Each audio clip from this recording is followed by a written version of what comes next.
ਸਾਰੇ ਦਰਸ਼ਕਾਂ ਅਤੇ ਸਰੋਤਿਆਂ ਨੂੰ ਮੇਰੇ ਵੱਲੋਂ ਪਿਆਰ ਭਰੀ ਸਤਿ ਸ੍ਰੀ ਅਕਾਲ। ਅੱਜ ਦਾ ਲੈਸਨ ਹੈ ਪੰਜਾਬ ਦੇ ਰਸਮ ਰਿਵਾਜ। +2 ਕਲਾਸ ਦੀ ਲਾਜ਼ਮੀ ਪੰਜਾਬੀ ਦਾ ਇਹ ਲੈਸਨ ਹੈ ਤੇ ਇਹਦੇ ਵਿੱਚ ਪੰਜਾਬ ਦੇ ਰਸਮ ਰਿਵਾਜਾਂ ਬਾਰੇ ਦੱਸਿਆ ਗਿਆ ਹੈ। ਬੱਚੇ ਦੇ ਜਨਮ ਤੋਂ ਲੈ ਕੇ ਤੇ ਉਹ ਵੱਡਾ ਹੁੰਦਾ, ਵਿਆਹਿਆ ਜਾਂਦਾ ਤੇ ਅੰਤ ਵਿੱਚ ਉਹ ਸਵਰਗ ਸਿਧਾਰ ਜਾਂਦਾ, ਉੱਥੋਂ ਤੱਕ ਦੇ ਜਿੰਨੇ ਰਸਮ ਰਿਵਾਜ ਆ ਉਹਨਾਂ ਦੀ ਇਸ ਲੈਸਨ ਵਿੱਚ ਚਰਚਾ ਕੀਤੀ ਗਈ ਹੈ। ਤੇ ਇਹ ਜਿਹੜਾ ਲੈਸਨ ਹੈ, ਇਹ ਜਿਹੜਾ ਪਾਠ ਹੈ, ਇਹ ਗੁਲਜ਼ਾਰ ਸਿੰਘ ਸੰਧੂ ਹੁਣਾਂ ਦਾ ਲਿਖਿਆ ਹੋਇਆ, ਜਿਨ੍ਹਾਂ ਦੀ ਮਾਤਾ ਜੀ ਦਾ ਨਾਂ ਗੁਰਚਰਨ ਕੌਰ ਤੇ ਪਿਤਾ ਜੀ ਦਾ ਨਾਂ ਸਰਦਾਰ ਹਰੀ ਸਿੰਘ। ਜਨਮ ਮਿਤੀ 27 ਫਰਵਰੀ 1935 ਹੈ ਤੇ ਵਿੱਦਿਆ ਇਹਨਾਂ ਦੀ ਹੈਗੀ MA ਅੰਗਰੇਜ਼ੀ। ਤੇ ਇਹਨਾਂ ਨੇ ਵੱਖ-ਵੱਖ ਮਹਿਕਮਿਆਂ ਵਿੱਚ ਕੰਮ ਕੀਤਾ ਤੇ ਉਹ ਪੰਜਾਬੀ ਯੂਨੀਵਰਸਿਟੀ ਪਟਿਆਲਾ ਵਿੱਚ ਪੱਤਰਕਾਰੀ ਦੇ ਵਿਭਾਗ ਦੇ ਵਿੱਚ ਵੀ ਪ੍ਰੋਫੈਸਰ ਰਹੇ ਆ ਤੇ ਉਹ ਪੰਜਾਬੀ ਟ੍ਰਿਬਿਊਨ ਦੇ ਸੰਪਾਦਕ ਵੀ ਰਹੇ, ਫਿਰ ਦੇਸ਼ ਸੇਵਕ ਦੈਨਿਕ ਅਖਬਾਰ ਦੇ ਸੰਪਾਦਕ ਵੀ ਰਹੇ। ਉਹ ਕਹਾਣੀ ਲੇਖਕ ਵੀ ਹੈ। ਹੁਸਨ ਦੇ ਹਾਣੀ, ਇੱਕ ਸਾਂਝ ਪੁਰਾਣੀ ਤੇ ਸੋਨੇ ਦੀ ਇੱਟ ਉਹਨਾਂ ਦੇ ਪ੍ਰਮੁੱਖ ਜਿਹੜੇ ਕਹਾਣੀ ਸੰਗ੍ਰਹਿ ਹੈਗੇ ਆ। ਇਸ ਪਾਠ ਪੁਸਤਕ ਦੀ ਜਿਹੜੀ ਇਹ ਵਾਲੀ ਲੈਸਨ ਹੈਗਾ ਪੰਜਾਬ ਦੇ ਰਸਮ ਰਿਵਾਜ, ਉਹਨਾਂ ਨੇ ਜੀਵਨ ਨਾਟਕ ਦੀਆਂ ਮੁੱਖ ਝਾਕੀਆਂ, ਜਨਮ, ਵਿਆਹ ਤੇ ਮਰਨ ਨਾਲ ਸੰਬੰਧਿਤ ਪੰਜਾਬ ਦੇ ਮੁੱਖ ਰਸਮ ਰਿਵਾਜ ਦੱਸੇ ਹਨ। ਇਹ ਲੈਸਨ ਕਿਉਂਕਿ ਪੜ੍ਹਾਉਣਾ ਹੈ, ਇਸ ਕਰਕੇ ਪੜ੍ਹਾਉਣ ਦਾ ਇਹ ਤਰੀਕਾ ਸਭ ਤੋਂ ਬਿਹਤਰ ਹੈ ਕਿ ਬੱਚੇ ਦੇਖ ਲੈਣ, ਸੁਣ ਲੈਣ ਤੇ ਸਮਝ ਲੈਣ। ਠੀਕ ਹੈ, ਤਾਂ ਪੰਜਾਬ ਦੇ ਰਸਮ ਰਿਵਾਜ ਲੈਸਨ ਸ਼ੁਰੂ ਕਰਦੇ ਹਾਂ। ਰਸਮ ਰਿਵਾਜ ਰਹੁ ਰੀਤਾਂ ਤੇ ਸੰਸਾਰਕ ਭਾਈਚਾਰਕ ਜੀਵਾਂ ਦੇ ਮਨਾਂ ਦੀਆਂ ਸਿੱਕਾਂ, ਸਦਰਾਂ ਤੇ ਜਜ਼ਬਿਆਂ ਦੀ ਤਰਜਮਾਨੀ ਕਰਦੇ ਹਨ। ਭਾਈਚਾਰਕ ਜੀਵਾਂ ਦੇ ਜਨਮ, ਮਰਨ ਤੇ ਵਿਆਹ ਸ਼ਾਦੀ ਦੇ ਮੌਕੇ ਤੇ ਇਹਨਾਂ ਦਾ ਅਸਲੀ ਰੂਪ ਸਾਹਮਣੇ ਆਉਂਦਾ ਹੈ। ਜੀਵਨ ਨਾਟਕ ਦੀਆਂ ਇਹਨਾਂ ਤਿੰਨਾਂ ਝਾਕੀਆਂ ਦੇ ਰੰਗਮੰਚ ਆਮ ਤੌਰ ਤੇ ਸਾਡੇ ਘਰਾਂ ਦੇ ਵਿਹੜੇ ਹੁੰਦੇ ਹਨ। ਇਹਨਾਂ ਦੇ ਪਾਤਰ ਸਾਡੇ ਪਰਿਵਾਰ ਦੇ ਹਾਜ਼ਰ ਦੇਵਤਾ ਜਲ ਤੇ ਬਸੰਤਰ ਭਾਵ ਜਲ ਪਰਮੇਸ਼ਵਰ ਤੇ ਬਸੰਤਰ ਦੇਵਤਾ ਹੁੰਦੇ ਹਨ। ਅਗਵਾਈ ਵਾਸਤੇ ਅਸੀਂ ਕਿਸੇ ਪੰਡਤ, ਪੁਰੋਹਿਤ, ਨਾਈ, ਭਾਈ, ਦਾਈ ਜਾਂ ਮੁੱਲਾ ਮਲਾਣੇ ਨੂੰ ਸੱਦ ਲੈਂਦੇ ਹਾਂ। ਇਹ ਸੰਸਕਾਰ ਕਿਵੇਂ ਉਪਜੇ ਅਤੇ ਇਹਨਾਂ ਦੇ ਪਿੱਛੇ ਕੀ ਮਨੋਰਥ ਕੰਮ ਕਰ ਰਹੇ ਸਨ, ਇਹ ਬੜਾ ਦਿਲਚਸਪ ਵਿਸ਼ਾ ਹੈ। ਮੁੱਢਲੇ ਮਨੁੱਖ ਨੂੰ ਦੈਵੀ ਤਾਕਤਾਂ ਦਾ ਭੈ ਸਾਥੋਂ ਜ਼ਿਆਦਾ ਸੀ।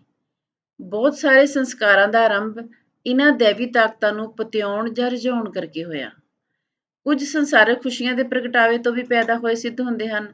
ਮਨੂ ਦੀ ਭਾਈਚਾਰਕ ਵੰਡ ਅਨੁਸਾਰ ਮਨੁੱਖ ਦੇ ਜੀਵਨ ਨੂੰ 4 ਭਾਗਾਂ ਬ੍ਰਹਮਚਰਜ, ਗ੍ਰਸਥ, ਵਾਨਪ੍ਰਸਥ ਤੇ ਸੰਨਿਆਸ ਵਿੱਚ ਵੰਡਿਆ ਗਿਆ ਸੀ ਤੇ ਹਰ ਭਾਗ ਦੇ ਵੱਖ-ਵੱਖ ਸੰਸਕਾਰ ਬੱਝੇ ਹੋਏ ਸਨ।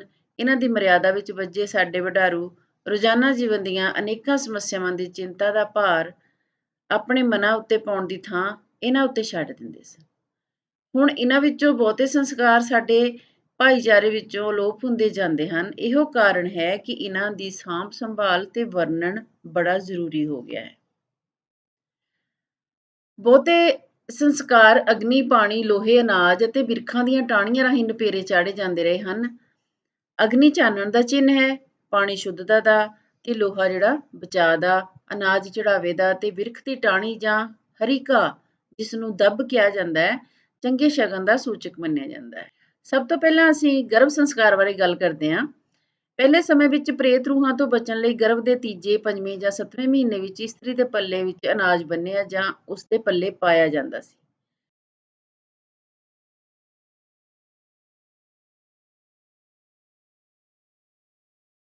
ਜੇ ਕੁੜੀ ਸਹੁਰੇ ਘਰ ਹੋਵੇ ਤਾਂ ਇਹ ਅਨਾਜ ਮਾਪੇ ਭੇਜਦੇ ਸਨ। ਉਹ ਇਸ ਨੂੰ ਰਿੰਨ ਕੇ ਖਾਂਦੀ ਸੀ ਤੇ ਭਾਈਚਾਰੇ ਵਿੱਚ ਵੰਡਦੀ ਸੀ। ਇਸ ਸੂਰਤ ਵਿੱਚ ਇਹ ਰਸਮ ਕਰਨ ਵਾਲੇ ਦੋਵੇਂ ਪਤੀ ਪਤਨੀ ਪਤਨੀ ਦੇ ਸਹੁਰਿਆਂ ਵੱਲੋਂ ਘੱਲੇ ਹੋਏ ਕੱਪੜੇ ਪਹਿਨ ਕੇ ਜਠੇਰਿਆਂ ਦੀ ਪੂਜਾ ਕਰਦੇ ਸਨ। ਪੰਜਾਬ ਵਿੱਚ ਆਮ ਤੌਰ ਤੇ ਪਹਿਲਾ ਬੱਚਾ ਹੋਣ ਸਮੇਂ ਕੁੜੀ ਨੂੰ ਉਹਦੇ ਪੇਕੇ ਭੇਜ ਦਿੱਤਾ ਜਾਂਦਾ ਸੀ। ਪੇਕੇ ਭੇਜਣ ਦਾ ਕਾਰਨ ਇਹ ਦੱਸਿਆ ਜਾਂਦਾ ਸੀ ਕਿ ਉਸਦੀ ਮਾਂ ਉਸਦੀਆਂ ਸਰੀਰਕ ਲੋੜਾਂ ਤੋਂ ਸਹੁਰੇ ਘਰ ਨਾਲੋਂ ਵਧੇਰੇ ਜਾਣੂ ਹੁੰਦੀ ਹੈ। ਇਸ ਲਈ ਆਮ ਕਰਕੇ ਪਹਿਲੇ ਬੱਚੇ ਦਾ ਜਨਮ ਉਹਦੇ ਨਾਨਕੇ ਘਰ ਹੁੰਦਾ ਸੀ। ਜਣੇਪੇ ਦੀਆਂ ਰਸਮਾਂ ਵਿੱਚ ਜਣੇਪੇ ਤੋਂ ਪਿੱਛੋਂ ਬੱਚਾ ਤੇ ਜੱਚਾ ਨੂੰ ਧੂਫ ਦਿੱਤੀ ਜਾਂਦੀ ਹੈ ਜਾਂ ਦੀਵਾ ਬਾਲ ਕੇ ਰੱਖਿਆ ਜਾਂਦਾ ਸੀ, ਜਿਹੜਾ 10 ਦਿਨ ਲਗਾਤਾਰ ਜਗਦਾ ਰਹਿੰਦਾ ਸੀ। ਮੁੰਡਾ ਜੰਮਿਆ ਹੋਵੇ ਤਾਂ ਪਿੰਡ ਦੇ ਲਾਗੀ ਤੇ ਭਾਈਚਾਰੇ ਦੇ ਹੋਰ ਬੰਦੇ ਵਧਾਈਆਂ ਲੈ ਕੇ ਆ ਜਾਂਦੇ ਸਨ। ਦੱਬ ਨੂੰ ਖੁਸ਼ੀ ਦੇ ਮੌਕੇ ਉੱਤੇ ਵਧਾਈ ਦਾ ਚਿੰਨ੍ਹ ਮੰਨਿਆ ਜਾਂਦਾ ਸੀ। ਵਧਾਈਆਂ ਲੈ ਕੇ ਲਾਗੀਆਂ ਨੂੰ ਸ਼ਰਧਾ ਅਨੁਸਾਰ ਲਾਗ ਤੇ ਭਾਈਚਾਰੇ ਵਿੱਚ ਗੁੜ, ਮਿਸਰੀ ਜਾਂ ਪਤਾਸੇ ਵੰਡੇ ਜਾਂਦੇ ਸਨ। ਇਹਨਾਂ ਵਿੱਚੋਂ ਕੁਝ ਰੀਤਾਂ ਜਿਹੜੀਆਂ ਹਾਲੇ ਵੀ ਕਾਇਮ ਹੈ। ਜਨਮ ਤੋਂ ਪਿੱਛੋਂ ਗੁੜਤੀ ਦੀ ਰਸਮ ਮਹੱਤਵਪੂਰਨ ਮੰਨੀ ਜਾਂਦੀ ਸੀ। ਬੱਚੇ ਦੇ ਜਨਮ ਤੋਂ ਇੱਕਦਮ ਬਾਅਦ ਕੋਈ ਚੀਜ਼ ਗੁੜ, ਸ਼ਹਿਦ ਜਾਂ ਦੁੱਧ ਆਦਿ ਉਹਦੇ ਮੂੰਹ ਨੂੰ ਲਾਈ ਜਾਂ ਚਟਾਈ ਜਾਂਦੀ ਸੀ। ਉਸ ਰਸਮ ਨੂੰ ਗੁੜਤੀ ਦੇਣਾ ਕਿਹਾ ਜਾਂਦਾ ਹੈ। ਮੰਨਿਆ ਜਾਂਦਾ ਸੀ ਕਿ ਬੱਚੇ ਦਾ ਸੁਭਾਅ ਗੁੜਤੀ ਦੇਣ ਵਾਲੇ ਬੰਦੇ ਦੇ ਸੁਭਾਅ ਜਿਹਾ ਹੋਵੇਗਾ। ਕਈ ਵਾਰੀ ਗਰਭਵਤੀਆਂ ਬੱਚੇ ਦੇ ਜਨਮ ਤੋਂ ਪਹਿਲਾਂ ਹੀ ਉਸ ਬੰਦੇ ਨੂੰ ਮਨ ਵਿੱਚ ਧਾਰ ਲੈਂਦੀਆਂ ਸਨ, ਜਿਸ ਤੋਂ ਉਹਨਾਂ ਗੁੜਤੀ ਦਿਵਾਉਣੀ ਹੁੰਦੀ ਸੀ। ਉਹ ਆਪਣੇ ਬੱਚੇ ਨੂੰ ਉਸੇ ਵਰਗਾ ਬਣਦਾ ਵੇਖਣ ਦੀਆਂ ਚਾਹਵਾਨ ਹੁੰਦੀਆਂ ਸਨ। ਗੁੜਤੀ ਮਿਸ਼ਰੀ ਦੀ ਡਲੀ ਜਾਂ ਕਿਸੇ ਭੇਡ ਬੱਕਰੀ ਦੇ ਦੁੱਧ ਦੀ ਦਿੱਤੀ ਜਾਂਦੀ ਸੀ। ਗੁੜਤੀ ਦੇਣ ਦੇ ਸਮੇਂ ਤੱਕ ਮਾਂ ਆਪਣੇ ਬੱਚੇ ਨੂੰ ਦੁੱਧ ਨਹੀਂ ਸੀ ਚੁੰਘਾਉਂਦੀ। ਇਹ ਰੀਤ ਕੁਝ ਬਦਲਵੇਂ ਰੂਪ ਵਿੱਚ ਹੁਣ ਤੱਕ ਵੀ ਪ੍ਰਚਲਿਤ ਹੈ। ਜਣੇਪੇ ਤੋਂ 5 ਦਿਨ ਪਿੱਛੋਂ ਪੰਜਵੀਂ ਨਹਾਉਣ ਦੀ ਰੀਤ ਸੀ। 5ਵੇਂ ਦਿਨ ਮਾਵਾਂ ਪਾਣੀ ਵਿੱਚ ਸਿੰਜੀ, ਮੇਥੀ ਜਾਂ ਵਣ ਦੇ ਪੱਤ ਉਬਾਲ ਕੇ ਨਹਾਉਂਦੀਆਂ ਸਨ। ਇਹ ਪੰਜਵੀਂ ਨਹਾਉਣ ਦਾਈ ਕਰਾਉਂਦੀ ਸੀ। ਨਹਾਉਣ ਤੋਂ ਪਹਿਲਾਂ ਉਹ ਮਾਂ ਦੀਆਂ ਤਲੀਆਂ ਥੱਲੇ ਕੁਝ ਨਗਦੀ ਰਖਾ ਲੈਂਦੀ ਸੀ, ਜਿਹੜੀ ਬਾਅਦ ਵਿੱਚ ਉਸੇ ਨੂੰ ਦੇ ਦਿੱਤੀ ਜਾਂਦੀ ਸੀ। 6ਵੇਂ ਦਿਨ ਚੌਂਕ ਪੂਰ ਕੇ ਮਾਂ ਨੂੰ ਰੋਟੀ ਖਵਾਈ ਜਾਂਦੀ ਸੀ। ਇਸ ਰੀਤ ਨੂੰ ਪੰਜਾਬ ਵਿੱਚ ਛਟੀ ਕਹਿੰਦੇ ਸਨ। ਇਸ ਵੇਲੇ ਮਾਂ ਰੱਜ ਕੇ ਖਾਂਦੀ ਸੀ। ਵਿਸ਼ਵਾਸ ਕੀਤਾ ਜਾਂਦਾ ਸੀ ਕਿ ਉਹ ਜਿੰਨਾ ਨੀਅਤ ਭਰ ਕੇ ਖਾਏਗੀ, ਓਨੀ ਹੀ ਉਸ ਦੇ ਬੱਚੇ ਦੀ ਨੀਅਤ ਭਰੀ ਰਹੇਗੀ। ਪੰਜਾਬ ਵਿੱਚ ਬਾਹਰ ਵਧਾਉਣ ਦੀ ਰਸਮ 13ਵੇਂ ਦਿਨ ਕੀਤੀ ਜਾਂਦੀ ਸੀ। ਮੁੰਡਾ ਹੋਵੇ ਤਾਂ ਇਸ ਸਮੇਂ ਸਾਰੇ ਲਾਗੀ ਤੋਹਫੇ ਲੈ ਕੇ ਵਧਾਈਆਂ ਦੇਣ ਆਉਂਦੇ ਸਨ। ਮਹਿਰਾ ਮੌਲੀ ਵਿੱਚ ਸ਼ਰੀਂਹ ਦੇ ਪੱਤਿਆਂ ਦਾ ਸਿਹਰਾ, ਤਖਾਣ ਜਿਹੜਾ ਗੁੱਲੀ ਡੰਡਾ, ਮੋਚੀ ਮੌਜੇ, ਘੁਮਿਆਰ ਨਹਾਉਣ ਵਾਲਾ ਢੋਰਾ ਜਾਂ ਝੱਜਰ ਤੇ ਦਾਈ ਬੱਚੇ ਵਾਸਤੇ ਤੜਾਗੀ ਭੇਂਟ ਕਰਦੀ ਸੀ। ਇਹਨਾਂ ਤੋਹਫਿਆਂ ਤੇ ਵਧਾਈਆਂ ਦੇ ਬਦਲੇ ਉਹਨਾਂ ਨੂੰ ਬਣਦਾ ਸਰਦਾ ਲਾਗ ਦਿੱਤਾ ਜਾਂਦਾ ਸੀ। ਘਰ ਵਾਲੇ ਲਾਗੀਆਂ ਨੂੰ ਲਾਗ ਦੇ ਕੇ ਭਾਈਚਾਰੇ ਵਿੱਚ ਪਰੋਸੇ ਵੰਡਦੇ ਸਨ। ਸ਼ਾਮ ਨੂੰ ਬੱਚੇ ਦੀ ਮਾਂ ਜਣੇਪੇ ਤੋਂ ਪਹਿਲਾਂ ਪਹਿਲੀ ਵਾਰੀ ਹੱਥ ਵਿੱਚ ਪਾਣੀ ਦੀ ਗੜਵੀ ਲੈ ਕੇ ਬਾਹਰ ਜਾਂਦੀ ਸੀ। ਬਾਹਰੋਂ ਚੰਗੇ ਸ਼ਗਨਾਂ ਵਾਸਤੇ ਉਹ ਹਰਾ ਘਾਹ ਪੁੱਟ ਲਿਆਉਂਦੀ ਸੀ ਅਤੇ ਇਸ ਨੂੰ ਲਿਆ ਕੇ ਆਪਣੇ ਸਿਰਹਾਣੇ ਰੱਖ ਲੈਂਦੀ ਸੀ। ਇਹ ਘਾਹ ਹਰ ਪ੍ਰਕਾਰ ਉਸ ਦੀ ਰਾਖੀ ਕਰਦਾ ਮੰਨਿਆ ਜਾਂਦਾ ਸੀ।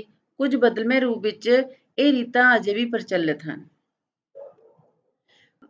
ਮੁੰਡਾ ਹੋਵੇ ਤਾਂ ਬਹੁਤੀ ਥਾਈਂ ਇਸੇ ਦਿਹਾੜੇ ਦਾਦਕਿਆਂ ਨੂੰ ਨਾਈ ਦੇ ਹੱਥ ਦੱਬ, ਖੰਮਣੀ ਤੇ ਗੁੜ ਦੀ ਭੇਲੀ ਭੇਜਦੇ ਹਨ। ਥੋੜ੍ਹਾ ਬਹੁਤਾ ਸ਼ਗਨ ਬਾਕੀ ਅੰਗਾਂ ਸਾਕਾਂ ਨੂੰ ਵੀ ਭੇਜਿਆ ਜਾਂਦਾ ਹੈ। ਉਹ ਅੱਗੋਂ ਭੇਲੀ ਦੇ ਬਦਲੇ ਆਪਣੀ ਨੂੰਹ ਲਈ ਗਹਿਣੇ, ਕੱਪੜੇ ਤੇ ਨਾਈ ਤੇ ਦਾਈ ਨੂੰ ਲਾਗ ਵਜੋਂ ਤਿਉਰ ਆਦਿ ਘੱਲਦੇ ਹਨ। ਉਂਝ ਭੇਲੀ ਪਹੁੰਚਣ ਤੇ ਮੁੰਡੇ ਦੇ ਨਾਨਕਿਆਂ ਵੱਲੋਂ ਸ਼ੂਸ਼ਕ ਭੇਜਣ ਦਾ ਰਿਵਾਜ ਆਮ ਹੈ। ਮੁੰਡੇ ਦੇ ਜਨਮ ਤੋਂ ਪਿੱਛੋਂ ਆਉਣ ਵਾਲੀ ਲੋਹੜੀ ਉੱਤੇ ਮੁੰਡੇ ਕੁੜੀਆਂ ਭੇਲੀ ਮੰਗ ਕੇ ਖਾਂਦੇ ਹਨ, ਪਰੰਤੂ ਕੁੜੀਆਂ ਪ੍ਰਤੀ ਦ੍ਰਿਸ਼ਟੀਕੋਣ ਬਦਲਣ ਕਰਕੇ ਕੁੜੀ ਦੇ ਜਨਮ ਵੇਲੇ ਵੀ ਇਹ ਰੀਤਾਂ ਨਿਭਾਈਆਂ ਜਾਂਦੀਆਂ ਹਨ। ਪੰਜਾਬ ਵਿੱਚ ਨਾਂ ਰੱਖਣ ਵਾਸਤੇ ਕੋਈ ਖਾਸ ਨਾਮ ਸੰਸਕਾਰ ਨਹੀਂ ਮਨਾਇਆ ਜਾਂਦਾ। ਕਈ ਵਾਰੀ ਭਰਾਈ ਜਿਹੜਾ ਨਾਂ ਦੱਸ ਦੇਵੇ ਰੱਖ ਲੈਂਦੇ ਹਨ ਤੇ ਕਈ ਵਾਰੀ ਆਪਣੇ ਧਾਰਮਿਕ ਗ੍ਰੰਥਾਂ ਦਾ ਕੋਈ ਪੰਨਾ ਪਿੰਡ ਦੇ ਗ੍ਰੰਥੀ, ਮੌਲਵੀ ਜਾਂ ਪੰਡਤ ਤੋਂ ਖੁਲਵਾ ਕੇ ਪੰਨੇ ਦੇ ਪਹਿਲੇ ਅੱਖਰ ਤੇ ਜਿਹੜਾ ਕੋਈ ਨਾਂ ਰੱਖ ਲੈਂਦੇ ਆ। ਹਿੰਦੂ ਪਰਿਵਾਰਾਂ ਵਿੱਚ ਮੁੰਡਨ ਸੰਸਕਾਰ ਤੀਜੇ ਤੇ ਪੰਜਵੇਂ ਸਾਲ ਵਿੱਚ ਕੀਤਾ ਜਾਂਦਾ ਹੈ। ਤੀਜੇ ਤੋਂ ਪੰਜਵੇਂ ਸਾਲ ਵਿੱਚ ਕੀਤਾ ਜਾਂਦਾ ਹੈ। ਆਮ ਤੌਰ ਤੇ ਇਹ ਸੰਸਕਾਰ ਅਜਿਹੇ ਸਥਾਨ ਉੱਤੇ ਕੀਤਾ ਜਾਂਦਾ ਹੈ ਜਿੱਥੇ ਦੀ ਬੱਚੇ ਦੇ ਮਾਪਿਆਂ ਨੇ ਸੁੱਖ ਸੁੱਖੀ ਹੋਵੇ। ਮੁੰਡਨ ਤੋਂ ਪਿੱਛੋਂ ਜਨੇਊ ਪਹਿਨਣ ਤੱਕ ਪੰਜਾਬ ਦੇ ਹਿੰਦੂ ਆਮ ਤੌਰ ਤੇ ਹੋਰ ਕੋਈ ਵਿਸ਼ੇਸ਼ ਸੰਸਕਾਰ ਨਹੀਂ ਕਰਦੇ। ਜਿਵੇਂ ਹਿੰਦੂ ਜਨੇਊ ਪਹਿਨਦੇ ਹਨ, ਉਸੇ ਤਰ੍ਹਾਂ ਸਿੱਖ ਅੰਮ੍ਰਿਤ ਛਕਦੇ ਹਨ। ਮੋਟੇ ਰੂਪ ਵਿੱਚ ਬਚਪਨ ਤੋਂ ਜਵਾਨੀ ਤੱਕ ਦੇ ਇਹ ਹੀ ਮੁੱਖ ਸੰਸਕਾਰ ਹਨ ਜਿਹੜੇ ਹਿੰਦੂ, ਸਿੱਖ, ਮੁਸਲਮਾਨ ਸਭ ਕਰਦੇ ਹਨ। ਭਾਵੇਂ ਹਰ ਫਿਰਕਾ ਆਪਣੇ ਆਪਣੇ ਧਰਮ ਦੀ ਮਰਿਆਦਾ ਤੇ ਸ਼ਰ੍ਹਾ ਅਨੁਸਾਰ ਇਹਨਾਂ ਵਿੱਚ ਤਬਦੀਲੀ ਕਰ ਲੈਂਦਾ ਹੈ। ਪਹਿਲੇ ਸਮਿਆਂ ਵਿੱਚ ਇਹ ਸਾਰੇ ਚਾਅ ਮਲ੍ਹਾਰ ਤੇ ਰਸਮਾਂ ਰੀਤਾਂ ਮੁੰਡਿਆਂ ਲਈ ਹੀ ਕੀਤੀਆਂ ਜਾਂਦੀਆਂ ਸਨ। ਧੀ ਜੰਮਦੀ ਸੀ ਤਾਂ ਮਾਪਿਆਂ ਦੇ ਭਾਅ ਦਾ ਪਹਾੜ ਡਿੱਗ ਪੈਂਦਾ ਸੀ। ਨਾ ਕੋਈ ਵਧਾਈ ਦਿੰਦਾ ਸੀ ਤੇ ਨਾ ਹੀ ਕਿਸੇ ਨੂੰ ਕੋਈ ਲੱਡੂ ਵੰਡੇ ਜਾਂਦੇ ਸਨ। ਧੀਆਂ ਦਾ ਨਾਮਕਰਨ ਸੰਸਕਾਰ ਵੀ ਕੋਈ ਨਹੀਂ ਹੁੰਦਾ ਸੀ। ਕੰਨ ਵਿੰਨ ਸੰਸਕਾਰ ਵੀ ਨਾਮਾਤਰ ਹੀ ਹੁੰਦਾ ਸੀ। ਕੋਈ ਵਣਜਾਰਾ ਵੰਗਾ ਚੜ੍ਹਾਉਣ ਆਵੇ ਤਾਂ ਕੰਨ ਵਿੰਨ ਜਾਂਦਾ ਸੀ। ਕੁੜੀਆਂ ਨੂੰ ਗੁੜ ਦੀ ਰੋੜੀ ਦੇ ਕੇ ਮਾਂ ਤੋਂ ਦਵਾਨੀ ਚਵਾਨੀ ਲੈ ਕੇ ਦੇ ਦਿੰਦੀਆਂ ਸੀ। ਪਰ ਹੁਣ ਧੀਆਂ ਪ੍ਰਤੀ ਦ੍ਰਿਸ਼ਟੀਕੋਣ ਬਦਲ ਰਿਹਾ ਹੈ। ਛੋਟੇ ਪਰਿਵਾਰਾਂ ਦੀ ਲੋੜ ਨੇ ਮਾਪਿਆਂ ਦਾ ਹਰ ਬੱਚੇ ਪ੍ਰਤੀ ਰੁਝਾਨ ਬਦਲ ਦਿੱਤਾ ਹੈ। ਉਂਝ ਵੀ ਧੀਆਂ ਪੜ੍ਹਨ ਲਿਖਣ ਤੇ ਕਮਾਉਣ ਲੱਗ ਪਈਆਂ ਹਨ। ਭਾਰ ਨਾ ਬਣਨ ਕਾਰਨ ਉਹਨਾਂ ਦਾ ਘਰ ਵਿੱਚ ਸਤਿਕਾਰਿਤ ਸਥਾਨ ਹੋ ਗਿਆ ਹੈ ਜਾਂ ਹੋ ਰਿਹਾ ਹੈ। ਮੁੰਡੇ ਕੁੜੀ ਦੇ ਜਵਾਨ ਹੋਣ ਤੇ ਵਿਆਹ ਦੀਆਂ ਰਸਮਾਂ ਦੀ ਲੜੀ ਸ਼ੁਰੂ ਹੋ ਜਾਂਦੀ ਹੈ। ਪਹਿਲਾਂ ਰੋਕਣ ਜਾਂ ਠਾਕਣ ਦੀ ਰਸਮ ਹੁੰਦੀ ਹੈ। ਪਹਿਲੇ ਸਮੇਂ ਵਿੱਚ ਕੁੜੀ ਵਾਲੇ ਨਾਈ ਦੇ ਹੱਥ ਮੁੰਡੇ ਨੂੰ 1 ਰੁਪਈਆ ਭੇਜ ਦਿੰਦੇ ਸਨ, ਜਿਸ ਦਾ ਭਾਵ ਹੁੰਦਾ ਸੀ ਕਿ ਕੁੜਮਾਈ ਜਾਂ ਮੰਗਣੀ ਭਾਵੇਂ ਕਦੀ ਵੀ ਹੋਵੇ, ਨਾਤਾ ਪੱਕਾ ਹੈ। ਪਰ ਹੁਣ ਇਸ ਦੇ ਰੂਪ ਵੀ ਬਦਲ ਰਹੇ ਆ। ਵਰ ਲੱਭ ਕੇ ਨਾਤਾ ਤੈਅ ਹੋ ਜਾਣ ਪਿੱਛੋਂ ਕੁੜਮਾਈ ਜਾਂ ਸਕਾਈ ਦੀ ਰਸਮ ਹੁੰਦੀ ਹੈ। ਪਹਿਲੇ ਸਮੇਂ ਵਿੱਚ ਕੁੜੀ ਵਾਲੇ ਨਾਈ ਦੇ ਹੱਥ ਖੰਮਣੀ, ਰੁਪਈਆ 5 ਮਿਸਰੀ ਦੇ ਕੂਜੇ, 5 ਛੁਹਾਰੇ, ਕੇਸਰ ਆਦਿ ਦੇ ਕੇ ਮੁੰਡੇ ਦੇ ਘਰ ਨੂੰ ਘੱਲ ਦਿੰਦੇ ਸਨ। ਮੁੰਡੇ ਵਾਲਿਆਂ ਨੇ ਰਿਸ਼ਤੇਦਾਰਾਂ ਤੇ ਸ਼ਰੀਕਾਂ ਵਿੱਚ ਸੱਦਾ ਭੇਜਿਆ ਹੁੰਦਾ ਸੀ। ਮੁੰਡੇ ਦੇ ਮਾਮੇ ਤੇ ਪਿਤਾ ਪੰਚਾਇਤ ਦੀ ਹਜ਼ੂਰੀ ਵਿੱਚ ਮੁੰਡੇ ਨੂੰ ਚੌਂਕੀ ਤੇ ਬਿਠਾ ਲੈਂਦੇ ਅਤੇ ਨਾਈ ਆਪਣੇ ਨਾਲ ਲਿਆਂਦੀਆਂ ਚੀਜ਼ਾਂ ਉਸਦੀ ਝੋਲੀ ਵਿੱਚ ਪਾ ਕੇ ਕੇਸਰ ਦਾ ਟਿੱਕਾ ਉਹਦੇ ਮੱਥੇ ਉੱਤੇ ਲਾ ਦਿੰਦਾ ਸੀ। ਕੁੜੀ ਦਾ ਬਾਪ ਜਾਂ ਵਿਚੋਲਾ ਪੱਲੇ ਵਾਲੀਆਂ ਚੀਜ਼ਾਂ ਵਿੱਚੋਂ ਇੱਕ ਛੁਹਾਰਾ ਤੇ ਮਿਸਰੀ ਮੁੰਡੇ ਦੇ ਮੂੰਹ ਵਿੱਚ ਪਾ ਦਿੰਦਾ। ਬਾਕੀ ਛੁਹਾਰੇ ਮੁੰਡੇ ਦੇ ਅਜਿਹੇ ਹਾਣੀਆਂ ਨੂੰ ਦਿੱਤੇ ਜਾਂਦੇ ਜਿਨ੍ਹਾਂ ਦੀ ਛੇਤੀ ਮੰਗਣੀ ਹੋਣ ਦੀ ਆਸ ਹੁੰਦੀ। ਭਾਈਚਾਰੇ ਦੀਆਂ ਇਸਤਰੀਆਂ 1-1 ਰੁਪਈਆ ਤੇ ਠੂਠੀ ਵਾਰ ਕੇ ਮੁੰਡੇ ਦੀ ਝੋਲੀ ਵਿੱਚ ਪਾਉਂਦੀਆਂ। ਮੁੰਡੇ ਦਾ ਮਾਮਾ ਉਸ ਨੂੰ ਚੁੱਕ ਕੇ ਜਾਂ ਸਹਾਰਾ ਦੇ ਕੇ ਚੌਂਕੀ ਤੋਂ ਉਤਾਰ ਦਿੰਦਾ ਤੇ ਨਾਈ ਨੂੰ ਲਾਗ ਤੇ ਖਰਚਾ ਦੇ ਕੇ ਵਿਦਾ ਕਰ ਦਿੰਦੇ ਸਨ। ਮੁੰਡੇ ਵਾਲੇ ਨਾਈ ਦੇ ਹੱਥ ਮੰਗੇਤਰ, ਕੁੜੀ ਵਾਸਤੇ ਸੂਟ, ਜੁੱਤੀ, ਗਹਿਣਾ, ਲਾਲ ਪਰਾਂਦੀ, ਮਹਿੰਦੀ, ਮੌਲੀ, ਖੰਡ, ਚੌਲ, ਛੁਹਾਰੇ ਤੇ ਨਕਦੀ ਆਦਿ ਘੱਲਦੇ ਸਨ। ਕੁੜੀ ਆਪਣੇ ਘਰ ਨਹਾ ਧੋ, ਜੁੱਤੀ, ਕੱਪੜੇ ਤੇ ਲਾਲ ਪਰਾਂਦੀ ਪਹਿਨ ਕੇ ਚੜ੍ਹਦੇ ਵੱਲ ਮੂੰਹ ਕਰਕੇ ਪੀੜ੍ਹੀ ਤੇ ਬੈਠ ਜਾਂਦੀ। ਪਿੰਡ ਦੀ ਨਾਇਣ ਸਹੁਰਿਆਂ ਦੀ ਭੇਜੀ ਨਕਦੀ ਉਹਦੀ ਝੋਲੀ ਵਿੱਚ ਪਾ ਕੇ ਖੰਡ ਤੇ ਛੁਹਾਰਾ ਉਹਦੇ ਮੂੰਹ ਵਿੱਚ ਪਾ ਦਿੰਦੀ ਅਤੇ ਇਸ ਤਰ੍ਹਾਂ ਉਸਦੀ ਵੀ ਸਗਾਈ ਹੋ ਜਾਂਦੀ। ਲਾਲ ਪਰਾਂਦੀ ਉਸਦੀ ਸਗਾਈ ਦੀ ਨਿਸ਼ਾਨੀ ਹੁੰਦੀ ਸੀ। ਇਸ ਨੂੰ ਕੁੜੀ ਓਨਾ ਚਿਰ ਨਹੀਂ ਸੀ ਲਾਉਂਦੀ ਜਿੰਨਾ ਚਿਰ ਕਿ ਇਹ ਟੁੱਟ ਨਹੀਂ ਸੀ ਜਾਂਦੀ। ਸਹੁਰਿਆਂ ਵੱਲੋਂ ਆਏ ਚੌਲ ਉਸਨੂੰ ਤੇ ਉਸ ਦੀਆਂ ਕੁਆਰੀਆਂ ਸਹੇਲੀਆਂ ਨੂੰ ਖਵਾਏ ਜਾਂਦੇ ਸਨ। ਥੋੜ੍ਹੇ-ਥੋੜ੍ਹੇ ਸ਼ਗਨਾਂ ਦੇ ਚੌਲ ਭਾਈਚਾਰੇ ਵਿੱਚ ਵੀ ਵੰਡੇ ਜਾਂਦੇ ਸਨ। ਮੰਗਣੀ ਨਾਲ ਨਾਤਾ ਪੱਕਾ ਹੋ ਜਾਂਦਾ। ਕੁੜਮਾਈ ਤੋਂ ਵਿਆਹ ਤੱਕ ਹੋਰ ਕੋਈ ਰਸਮ ਨਹੀਂ ਹੁੰਦੀ ਸੀ, ਪਰ ਹੁਣ ਇਸ ਰੀਤ ਦੇ ਰੂਪ ਵੀ ਬਦਲ ਰਹੇ ਆ। ਮੰਗਣੀ ਤੋਂ ਪਿੱਛੋਂ ਕਿਸੇ ਸ਼ੁਭ ਮਹੀਨੇ ਦੀ ਤਿਥ ਤੇ ਘੜੀ ਵਿਆਹ ਲਈ ਨਿਯਤ ਕਰ ਲਈ ਜਾਂਦੀ। ਇਸ ਨੂੰ ਸਾਹਾ ਕਢਾਉਣਾ ਕਹਿੰਦੇ ਸਨ। ਇਸ ਪਿੱਛੋਂ ਜਦ ਵਿਆਹ ਵਿੱਚ ਥੋੜ੍ਹੇ ਦਿਨ ਰਹਿ ਜਾਣ ਤਾਂ ਕੁੜੀ ਵਾਲੇ ਸਾਹੇ ਦੀ ਚਿੱਠੀ ਜਾਂ ਲਗਨ ਲਿਖਾਉਂਦੇ ਹਨ। ਚਿੱਠੀ ਨੂੰ ਦੱਬ, ਚੌਲ, ਹਲਦੀ, ਖੰਮਣੀ ਆਦਿ ਵਿੱਚ ਲਪੇਟ ਕੇ ਨਾਈ, ਪੰਡਤ ਜਾਂ ਵਿਚੋਲੇ ਆਦਿ ਦੇ ਹੱਥ ਮੁੰਡੇ ਵੱਲ ਨੂੰ ਭੇਜਿਆ ਜਾਂਦਾ। ਇਹ ਚਿੱਠੀ ਪੰਚਾਇਤ ਅਤੇ ਮੁੰਡੇ ਨੂੰ ਬਿਠਾ ਕੇ ਸਭ ਦੀ ਹਾਜ਼ਰੀ ਵਿੱਚ ਖੋਲ੍ਹੀ ਅਤੇ ਪੜ੍ਹੀ ਜਾਂਦੀ ਹੈ। ਨਾਈ ਜਾਂ ਪ੍ਰੋਹਤ ਨੂੰ ਲਾਗ ਦੇ ਕੇ ਵਾਪਸ ਭੇਜ ਦਿੱਤਾ ਜਾਂਦਾ ਹੈ। ਸਾਹੇ ਦੀ ਚਿੱਠੀ ਤੋਂ ਪਿੱਛੋਂ ਦੋਹਾਂ ਘਰਾਂ ਵਿੱਚ ਵਿਆਹ ਦੀਆਂ ਤਿਆਰੀਆਂ ਸ਼ੁਰੂ ਹੋ ਜਾਂਦੀਆਂ। ਕੁੜੀ ਵਾਲੇ ਭਾਈਚਾਰੇ ਵਿੱਚ ਮੌਲੀ ਜਾਂ ਰੂੰ ਕੱਤਣ ਤੇ ਪੀਣ ਲਈ ਦਾਣੇ ਵੰਡ ਲੈਂਦੇ ਆ। ਅੱਜ ਕੱਲ੍ਹ ਅਜਿਹੇ ਕੰਮ ਮਸ਼ੀਨਾਂ ਤੇ ਕਰਾ ਲਏ ਜਾਂਦੇ ਹਨ। ਫਿਰ ਵੀ ਕੁੜੀ ਦਾ ਵਿਆਹ ਸਾਰੇ ਭਾਈਚਾਰੇ ਦਾ ਕੰਮ ਸਮਝਿਆ ਜਾਂਦਾ ਹੈ, ਜਿਸ ਵਿੱਚ ਬਿੱਤ ਅਨੁਸਾਰ ਸਭ ਆਪਣਾ-ਆਪਣਾ ਹਿੱਸਾ ਪਾਉਂਦੇ ਹਨ। ਮੁੰਡੇ ਵਾਲੇ ਵੀ ਆਪਣੇ ਘਰ ਬਰੀ ਆਦਿ ਤਿਆਰ ਕਰਨ ਲੱਗ ਜਾਂਦੇ ਹਨ। ਜਿਸ ਦਿਨ ਤੋਂ ਲਗਨ ਭੇਜ ਦਿੱਤਾ ਜਾਂਦਾ ਹੈ, ਕੁੜੀ ਤੇ ਮੁੰਡੇ ਦਾ ਬਾਹਰ ਨਿਕਲਣਾ, ਕਿਸੇ ਨਾਲ ਹੱਸਣਾ, ਬੋਲਣਾ ਤੇ ਕੰਮ ਕਰਨਾ ਮਨ੍ਹਾ ਹੋ ਜਾਂਦਾ ਹੈ। ਇਸ ਨੂੰ ਸਾਹੇ ਲੱਤ ਬੰਨ੍ਹਣਾ ਜਾਂ ਥੜੇ ਪਾਉਣਾ ਕਿਹਾ ਜਾਂਦਾ ਹੈ। ਅਜਿਹਾ ਕਿਸੇ ਵੀ ਪ੍ਰਕਾਰ ਦੀ ਦੁਰਘਟਨਾ ਤੋਂ ਬਚਣ ਲਈ ਕੀਤਾ ਜਾਂਦਾ ਹੈ। ਇਸ ਤੋਂ ਪਿੱਛੋਂ 7 ਸੁਹਾਗਣ ਇਸਤਰੀਆਂ ਇਕੱਠੀਆਂ ਕਰਕੇ ਉਹਨਾਂ ਨੂੰ ਗੁੜ ਆਦਿ ਦਿੱਤਾ ਜਾਂਦਾ ਹੈ। ਇਹ 7 ਸੁਹਾਗਣਾਂ ਵਿਆਹ ਦੇ ਹਰ ਕੰਮ ਲਈ ਇਕੱਠੀਆਂ ਹੁੰਦੀਆਂ ਹਨ। ਇੱਕ ਸਮਾਂ ਉਹ ਵੀ ਸੀ ਕਿ ਇਹਨਾਂ ਵਿੱਚੋਂ ਇੱਕ ਵੀ ਘੱਟ ਹੋਵੇ ਤਾਂ ਕੋਈ ਰਸਮ ਸ਼ੁਰੂ ਨਹੀਂ ਹੁੰਦੀ ਸੀ। 7 ਜਾਂ 9 ਦਿਨ ਪਹਿਲਾਂ ਕੜਾਹੀ ਚੜ੍ਹਾਈ ਜਾਂਦੀ ਸੀ। ਵਿਆਹੁੰਦੜ ਦੀ ਮਾਂ ਇਸ ਕੜਾਹੀ ਵਿੱਚ ਤਿਆਰ ਕੀਤੇ ਗੁਲਗੁਲੇ ਆਪਣੇ ਪੇਕਿਆਂ ਨੂੰ ਲੈ ਕੇ ਜਾਂਦੀ ਤੇ ਉਹਨਾਂ ਨੂੰ ਵਿਆਹ ਦਾ ਦਿਨ ਦੱਸ ਕੇ ਆਉਂਦੀ। ਉਹ ਨਾਨਕੀ ਸ਼ੱਕ ਦੀ ਤਿਆਰੀ ਕਰਨ ਲੱਗ ਜਾਂਦੇ। ਵਿਆਹ ਤੋਂ ਪਹਿਲਾਂ ਵੱਡੀ ਰੀਤ ਕੇਵਲ ਬਟਣੇ ਜਾਂ ਮਾਈਏ ਦੀ ਹੁੰਦੀ ਸੀ। ਬੰਨੜੇ ਜਾਂ ਬੰਨੜੀ ਦੇ ਸਿਰ ਉੱਤੇ 4 ਕੁੜੀਆਂ ਚਾਰੇ ਕੰਨੀਆਂ ਫੜ ਕੇ ਪੀਲੀ ਚਾਦਰ ਦਾ ਚੰਦੋਆ ਤਾਣ ਦਿੰਦੀਆਂ ਸੀ। ਇੱਕ ਠੂਠੀ ਵਿੱਚ ਤੇਲ, ਪਾਣੀ ਤੇ ਹਲਦੀ ਮਿਲਾ ਕੇ ਬਟਣਾ ਤਿਆਰ ਕੀਤਾ ਹੁੰਦਾ ਸੀ। ਇਹ ਬਟਣਾ ਘਾਹ ਦੀ ਗੁੱਟੀ ਨਾਲ ਲਾ ਕੇ ਮੁੰਡੇ ਜਾਂ ਕੁੜੀ ਦੇ ਵਾਲ ਦੀ ਲਿਟ ਨੂੰ ਲਾਇਆ ਜਾਂਦਾ। ਇਸ ਤੋਂ ਪਿੱਛੋਂ ਇਹ ਹੱਥਾਂ, ਪੈਰਾਂ ਤੇ ਚਿਹਰੇ ਤੇ ਦੱਬ-ਦੱਬ ਕੇ ਮਲਿਆ ਜਾਂਦਾ। ਇਹ ਵਿਆਹ ਵਾਲੇ ਦਿਨ ਤੱਕ ਲੱਗਦਾ ਰਹਿੰਦਾ ਸੀ। ਅਜੋਕੇ ਸਮੇਂ ਵਿੱਚ ਇਸ ਰੀਤ ਵਿੱਚ ਵੀ ਕੁਝ ਪਰਿਵਰਤਨ ਆ ਗਿਆ ਹੈ। ਵਿਆਹ ਤੋਂ ਇੱਕ ਦਿਨ ਪਹਿਲਾਂ ਸੱਦੇ ਹੋਏ ਅੰਗ ਸਾਕ ਪਹੁੰਚਣੇ ਸ਼ੁਰੂ ਹੋ ਜਾਂਦੇ ਹਨ। ਸਭ ਤੋਂ ਵਧੇਰੇ ਮੇਲ ਨਾਨਕਿਆਂ ਦਾ ਹੁੰਦਾ ਹੈ, ਜਿਹੜੇ ਆਪਣੀ ਦੋਹਤਰੀ ਜਾਂ ਦੋਹਤਮਾਨ ਲਈ ਗਹਿਣੇ, ਬਿਸਤਰੇ, ਪਲੰਘ, ਬਰਤਨ ਤੇ ਕੱਪੜੇ ਲੀੜੇ ਆਦਿ ਲੈ ਕੇ ਆਉਂਦੇ ਹਨ। ਬਾਕੀ ਮੇਲ ਚੋਲ ਕਰਦਾ ਤੇ ਬੰਬੀਹਾ ਬੁਲਾਉਂਦਾ ਪਿੰਡ ਦੀ ਜੂਹ ਵਿੱਚ ਵੜਦਾ ਹੈ। ਵਿਆਹੁੰਦੜ ਦੀ ਮਾਂ ਆਪਣੇ ਭਰਾ ਭਰਜਾਈ ਦੇ ਸਵਾਗਤ ਦੀ ਉਡੀਕ ਕਰਦੀ ਖੜੀ ਹੁੰਦੀ ਹੈ।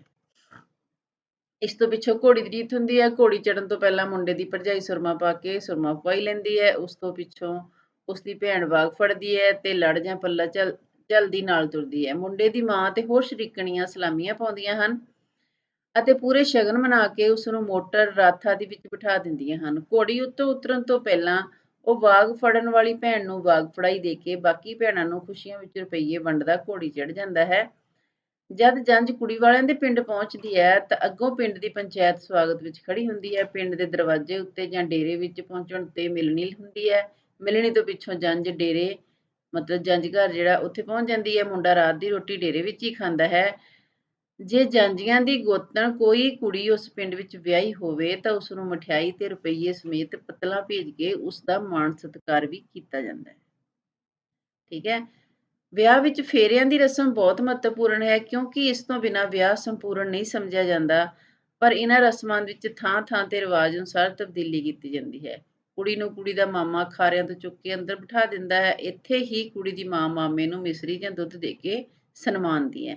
ਸਿੰਘ ਸਭਾ ਲਹਿਰ ਨੇ ਆਨੰਦ ਕਾਰਜ ਦੀ ਰੀਤ ਦਾ ਪ੍ਰਚਾਰ ਕੀਤਾ। ਇੱਥੇ ਹਵਨ ਦੀ ਥਾਂ ਸ੍ਰੀ ਗੁਰੂ ਗ੍ਰੰਥ ਸਾਹਿਬ ਜੀ ਦਾ ਪ੍ਰਕਾਸ਼ ਕੀਤਾ ਜਾਂਦਾ ਹੈ।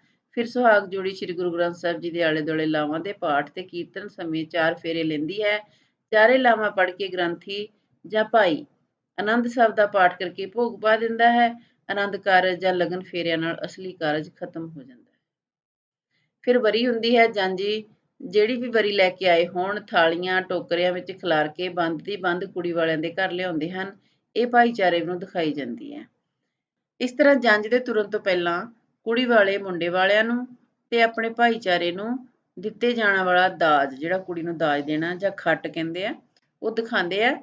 ਇਸ ਵਿੱਚ ਉਹ ਸਾਰਾ ਕੁਝ ਦਿਖਾਇਆ ਜਾਂਦਾ ਹੈ ਜਿਹੜਾ ਕੁੜੀ ਵਾਲੇ ਮੁੰਡੇ ਵਾਲਿਆਂ ਨੂੰ ਜਾਂ ਕਹਿ ਲਓ ਆਪਣੀ ਕੁੜੀ ਨੂੰ ਆਪਣੀ ਧੀ ਨੂੰ ਦਿੰਦੇ ਹਨ। ਦਾਜ ਵੇਖ ਕੇ ਬਰਾਤ ਤਾਂ ਚਲੀ ਜਾਂਦੀ ਹੈ ਪਰ ਮੁੰਡਾ ਤੇ ਉਹਦਾ ਸਰਵਾਲਾ ਬੈਠੇ ਰਹਿੰਦੇ ਆ। ਭਾਈਚਾਰੇ ਦੀਆਂ ਔਰਤਾਂ ਮੁੰਡੇ ਨੂੰ ਸਲਾਮੀਆਂ ਪਾਉਂਦੀਆਂ, ਕੁੜੀਆਂ ਟਿਚਰਾਂ ਕਰਦੀਆਂ ਅਤੇ ਉਸ ਤੋਂ ਛਾਂਦਾਂ ਦੀ ਸੁਣਦੀਆਂ ਹਨ। ਸਰਵਾਲੇ ਨੂੰ ਤਾਂ ਬਸ ਹੱਥਾਂ ਉੱਤੇ ਹੀ ਚੁੱਕ ਲੈਂਦੀਆਂ ਹਨ। ਪਰ ਹੁਣ ਇਹਨਾਂ ਰੀਤਾਂ ਨੇ ਵੀ ਰੂਪ ਬਦਲ ਲਏ ਹਨ। ਇਸ ਤੋਂ ਪਿੱਛੋਂ ਜੰਝ ਵਿਦਾ ਕਰ ਦਿੱਤੀ ਜਾਂਦੀ ਹੈ। ਮਾਮਾ ਕੁੜੀ ਨੂੰ ਚੁੱਕ ਕੇ ਰੋਂਦੀ ਕੁਰਲਾਉਂਦੀ ਨੂੰ ਡੋਲੇ ਵਿੱਚ ਜਾਂ ਰੱਥ ਵਿੱਚ ਬਿਠਾ ਆਉਂਦਾ ਹੈ। ਮੁੰਡੇ ਦੇ ਘਰ ਪਹੁੰਚਣ ਉੱਤੇ ਮੁੰਡੇ ਦੀ ਮਾਂ ਸ਼ਗਨਾਂ ਦੀ ਥਾਲੀ ਲੈ ਕੇ ਨੂੰਹ ਪੁੱਤ ਨੂੰ ਲੈਣ ਜਾਂਦੀ ਹੈ। ਦਰਵਾਜ਼ੇ ਉੱਤੇ ਪਾਣੀ ਨਾਲ ਵਾਰਨੇ ਵਾਰਦੀ ਹੈ। ਉਹ 7 ਵਾਰੀ ਪਾਣੀ ਮੂੰਹ ਨੂੰ ਲਾਉਂਦੀ ਹੈ, ਭਾਵ ਉਹ ਪੁੱਤ ਦੇ ਦੁੱਖ ਆਪਣੇ ਸਿਰ ਲੈਣ ਦੀ ਕੁਰਬਾਨੀ ਕਰਦੀ ਹੈ। ਮੁੰਡਾ ਉਸ ਨੂੰ ਰੋਕਦਾ ਹੈ। 7ਵੀਂ ਵਾਰੀ ਤਾਂ ਉਸ ਦੀਆਂ ਦਰਾਣੀਆਂ ਜਠਾਣੀਆਂ ਉਸ ਨੂੰ ਬਿਲਕੁਲ ਹੀ ਪਾਣੀ ਨਹੀਂ ਪੀਣ ਦਿੰਦੀਆਂ। ਇਸ ਤੋਂ ਪਿੱਛੋਂ ਵਹੁਟੀ ਨੂੰ ਭਾਈਚਾਰੇ ਦੀਆਂ ਔਰਤਾਂ ਜਿਹੜੀਆਂ ਸ਼ਗਨ ਪਾਉਂਦੀਆਂ ਤੇ ਮੂੰਹ ਵੇਖਦੀਆਂ ਹਨ। ਦੂਜੇ ਦਿਨ ਸਵੇਰੇ ਲਾੜਾ ਤੇ ਵਹੁਟੀ ਪਿੱਤਰਾਂ ਸ਼ਹੀਦਾਂ ਜਾਂ ਤੁਲਸੀ ਦੇ ਬੂਟੇ ਦੀ ਪੂਜਾ ਵਾਸਤੇ ਜਾਂਦੇ ਹਨ। ਕਈ ਥਾਵਾਂ ਉੱਤੇ ਇਸ ਸਮੇਂ ਛਟੀ ਖੇਡਣ ਦਾ ਵੀ ਰਿਵਾਜ ਹੈ। ਲਾੜਾ ਤੇ ਵਹੁਟੀ ਇੱਕ ਦੂਜੇ ਦੇ 7-7 ਛਟੀਆਂ ਮਾਰਦੇ ਆ। ਇਸ ਸ਼ਾਮ ਉਹ ਕੰਗਣਾ ਵੀ ਖੇਡਦੇ ਆ। ਤੀਜੇ ਦਿਨ ਬਹੂ ਨੂੰ ਤੋਰਨ ਤੋਂ ਪਹਿਲਾਂ ਪਿੰਡ ਨੂੰ ਦਿਖਾਵਾ ਦਿਖਾਇਆ ਜਾਂਦਾ ਹੈ। ਬਹੂ ਦੀ ਛੋਟੀ ਨਨਾਣ ਪੇਟੀ ਖੋਲ੍ਹਦੀ ਹੈ ਤੇ ਪੇਟੀ ਖੁਲਾਈ ਦਾ ਮਨ ਭਾਉਂਦਾ ਸੂਟ ਕੱਢ ਲੈਂਦੀ ਹੈ। ਵਿਆਹ ਦੀਆਂ ਇਹਨਾਂ ਰਸਮਾਂ ਵਿੱਚ ਹੁਣ ਕਿਤੇ-ਕਿਤੇ ਤਬਦੀਲੀ ਆ ਗਈ ਹੈ। ਜਨਮ ਅਤੇ ਵਿਆਹ ਦੀਆਂ ਮੁੱਖ ਰਸਮਾਂ ਤੋਂ ਪਿੱਛੋਂ ਅਕਾਲ ਚਲਾਣੇ ਜਾਂ ਮੌਤ ਦੀਆਂ ਰਸਮਾਂ ਦਾ ਜ਼ਿਕਰ ਕਰਨਾ ਵੀ ਬਣਦਾ ਹੈ। ਵਿਅਕਤੀ ਦੇ ਪ੍ਰਾਣ ਤਿਆਗਣ ਤੋਂ ਪਿੱਛੋਂ ਤ੍ਰੀਮਤਾਂ ਘਰ ਵਿੱਚ ਵੈਣ ਪਾਉਣ ਲੱਗ ਜਾਂਦੀਆਂ ਹਨ ਅਤੇ ਮਰਦ ਬਾਹਰ ਫੂੜੀ ਵਿਛਾ ਕੇ ਬੈਠ ਜਾਂਦੇ ਹਨ। ਸਾਰੇ ਉਸਦੇ ਚੰਗੇ ਅਮਲਾਂ ਦੀ ਸਿਫਤ ਕਰਦੇ ਹਨ। ਫਿਰ ਮ੍ਰਿਤਕ ਨੂੰ ਆਖਰੀ ਇਸ਼ਨਾਨ ਕਰਵਾਇਆ ਜਾਂਦਾ ਹੈ। ਜੇ ਇਸਤਰੀ ਸੁਹਾਗਣ ਮਰੀ ਹੋਵੇ ਤਾਂ ਕੱਪੜਿਆਂ ਦੇ ਨਾਲ ਗਹਿਣੇ ਤੇ ਲਾਲ ਚੰਦੋਹੀ ਪਹਿਨਾ ਕੇ ਹੱਥਾਂ ਪੈਰਾਂ ਨੂੰ ਮਹਿੰਦੀ ਤੇ ਹੋਠਾਂ ਨੂੰ ਦੰਦਾਸਾ ਤੇ ਅੱਖਾਂ ਵਿੱਚ ਸੁਰਮਾ, ਵੀਣੀ ਉੱਤੇ ਚੂੜੀਆਂ ਤੇ ਮੱਥੇ ਉੱਤੇ ਬਿੰਦੀ ਲਾ ਕੇ ਅੰਤਮ ਯਾਤਰਾ ਲਈ ਤਿਆਰ ਕਰਦੇ ਹਨ। ਹੰਗਾਮੇ ਦੇ ਸਮੇਂ ਇੱਕ ਰਸਮ ਦਸਤਾਰਬੰਦੀ ਦੀ ਕੀਤੀ ਜਾਂਦੀ ਹੈ। ਭਾਈਚਾਰੇ ਦੀ ਹਾਜ਼ਰੀ ਵਿੱਚ ਵੱਡਾ ਪੁੱਤਰ ਆਪਣੇ ਸਹੁਰਿਆਂ ਦੀ ਦਿੱਤੀ ਪੱਗ ਬੰਨ੍ਹਦਾ ਹੈ। ਇਸ ਤਰ੍ਹਾਂ ਉਹ ਆਪਣੇ ਪਿਤਾ ਦਾ ਵਾਰਸ ਬਣ ਜਾਂਦਾ ਹੈ। ਜਿੱਥੋਂ ਤੱਕ ਮੁਸਲਿਮ ਭਾਈਚਾਰੇ ਦਾ ਸੰਬੰਧ ਹੈ, ਉਹਨਾਂ ਦੀਆਂ ਰਸਮਾਂ ਵਿੱਚ 2 ਵੱਡੇ ਫਰਕ ਹਨ। ਉਹ ਅੰਮ੍ਰਿਤਪਾਨ ਜਾਂ ਜਨੇਊ ਦੀ ਥਾਂ ਤੇ ਸੁੰਨਤ ਕਰਦੇ ਆ, ਸੁੰਨਤ ਦੀ ਰਸਮ ਕਰਦੇ ਆ ਤੇ ਮੌਤ ਉਪਰੰਤ ਮ੍ਰਿਤਕ ਦੇਹ ਨੂੰ ਅਗਨੀ ਭੇਟ ਕਰਨ ਦੀ ਥਾਂ ਦਫਨਾਉਂਦੇ ਆ। ਇਸ ਤਰ੍ਹਾਂ ਜੀਵਨ ਨਾਟਕ ਦੇ ਆਰੰਭ ਤੋਂ ਅੰਤ ਤੱਕ ਵਿਭਿੰਨ ਰਸਮ ਰਿਵਾਜ ਕੀਤੇ ਜਾਂਦੇ ਹਨ। ਇਹਨਾਂ ਦੀ ਪੂਰਤੀ ਵਿੱਚ ਦਾਈ, ਨਾਈ ਤੇ ਭਾਈ ਕ੍ਰਮਵਾਰ ਜਨਮ, ਵਿਆਹ ਤੇ ਮੌਤ ਦੀਆਂ ਰਸਮਾਂ ਵਿੱਚ ਮਹੱਤਵਪੂਰਨ ਭਾਗ ਲੈਂਦੇ ਹਨ। ਸਮੇਂ ਦੇ ਬਦਲਾਅ ਨਾਲ ਉੱਪਰ ਦੱਸੇ ਰਸਮਾਂ ਰਿਵਾਜ ਵਿੱਚ ਵੀ ਕਿਤੇ-ਕਿਤੇ ਤਬਦੀਲੀ ਆ ਗਈ ਹੈ। ਸੋ ਇਹ ਸਾਡਾ ਲੈਸਨ ਸੀ ਜਿਹੜਾ ਸਾਰੇ ਦਾ ਸਾਰਾ ਮੈਂ ਪੜ੍ਹ ਕੇ ਸੁਣਾ ਦਿੱਤਾ। ਇਸ ਲੈਸਨ ਦੇ ਵਿੱਚੋਂ ਮਤਲਬ ਇਹ ਜਿਹੜੇ ਸਾਡੇ ਵਾਰਤਕ ਦੇ ਲੈਸਨ ਹੈਗੇ ਆ, ਇਹਨਾਂ ਦੇ ਵਿੱਚੋਂ ਸਾਨੂੰ ਕੁਐਸਚਨ ਆਨਸਰ ਆਣੇ ਆ। 5 ਕੁਐਸਚਨ ਹੋਣੇ ਆ। 5 ਕੁਐਸਚਨਾਂ ਦੇ ਆਨਸਰ ਦੇਣੇ ਹੁੰਦੇ ਆ ਜਿਹੜੇ ਫਾਈਨਲ ਐਗਜ਼ਾਮ ਆਉਂਦਾ ਉਹਦੇ ਵਿੱਚ। ਤੇ ਜੇ ਤੁਸੀਂ ਲੈਸਨ ਨੂੰ ਜਿਸ ਤਰ੍ਹਾਂ ਮੈਂ ਪੜ੍ਹਿਆ ਇਸ ਤਰ੍ਹਾਂ ਪੜ੍ਹ ਕੇ ਸਮਝ ਕੇ ਕਰੋਗੇ ਤਾਂ ਇਹਦੇ ਵਿੱਚੋਂ ਕੋਈ ਵੀ ਕੁਐਸਚਨ ਪੁੱਛਿਆ ਹੋਵੇ ਨਾ ਤੇ ਉਹਦਾ ਆਨਸਰ ਦੇਣ ਦੀ ਕੋਈ ਮਤਲਬ ਮੁਸ਼ਕਿਲ ਨਹੀਂ ਹੁੰਦੀ। ਜੇ ਤੁਸੀਂ ਇਹਨੂੰ ਨਹੀਂ ਪੜ੍ਹੋਗੇ ਅੱਛੀ ਤਰ੍ਹਾਂ ਤਾਂ ਫੇਰ ਤੁਹਾਨੂੰ ਰੱਟਾ ਲਾਣਾ ਪਏਗਾ, ਕਿਤੇ ਤੁਸੀਂ ਲੱਭੋਗੇ ਬਣੇ ਬਣਾਏ ਕੁਐਸਚਨ, ਹਨਾ। ਇਹਦੇ ਵਿੱਚੋਂ 1 ਨੰਬਰ ਦੇ ਜਿਹੜੇ 1 ਨੰਬਰ ਦੇ ਕੁਐਸਚਨ ਆ ਉਹ ਵੀ ਆਣੇ ਆ ਤੇ ਇਹ 2 ਤਰ੍ਹਾਂ ਦੇ ਕੁਐਸਚਨ ਇਹ ਚੋਂ ਆਣੇ ਆ। ਤਾਂ ਲੇਖਕ ਬਾਰੇ ਵੀ ਆਣਾ ਕਿ ਇਸ ਦਾ ਲੇਖਕ ਕੌਣ ਹੈ। ਸੋ ਇਹਨਾਂ ਲੈਸਨਸ ਨੂੰ ਤੁਸੀਂ ਬੜੇ ਧਿਆਨ ਨਾਲ ਕਰਨਾ ਹੈ। ਜਿਸ ਤਰ੍ਹਾਂ ਮੈਂ ਪੜ੍ਹਿਆ ਇਸ ਤਰ੍ਹਾਂ ਤੁਸੀਂ ਇਹਨੂੰ ਪੂਰੇ ਦਾ ਪੂਰਾ ਪੜ੍ਹਨਾ ਤੇ ਇਹਦੇ ਕੁਐਸਚਨਾਂ ਬਾਰੇ ਅਲੱਗ ਤੋਂ ਇੱਕ ਤੁਹਾਨੂੰ ਬਣਾ ਕੇ PDF ਬਣਾ ਕੇ ਭੇਜ ਦਿੱਤੀ ਜਾਏਗੀ। ਪਰ ਇਹ ਲੈਸਨ ਪੜ੍ਹ ਕੇ ਮੈਂ ਤੁਹਾਨੂੰ ਇੱਦਾਂ ਵੀਡੀਓ ਬਣਾ ਕੇ ਦੱਸ ਸਕਦੀ ਸੀ। ਇਸ ਤੋਂ ਇਲਾਵਾ ਹੋਰ ਤਾਂ ਘਰ ਬੈਠ ਕੇ ਤੁਹਾਨੂੰ ਮੈਂ ਪੜ੍ਹਾ ਨਹੀਂ ਸਕਦੀ ਸੀ ਕਿਸ ਤਰ੍ਹਾਂ ਵੀ। ਸੋ ਇਹਦੇ ਨਾਲ ਹੀ ਮੇਰਾ ਲੈਸਨ ਖਤਮ ਹੁੰਦਾ ਹੈ। Bye bye.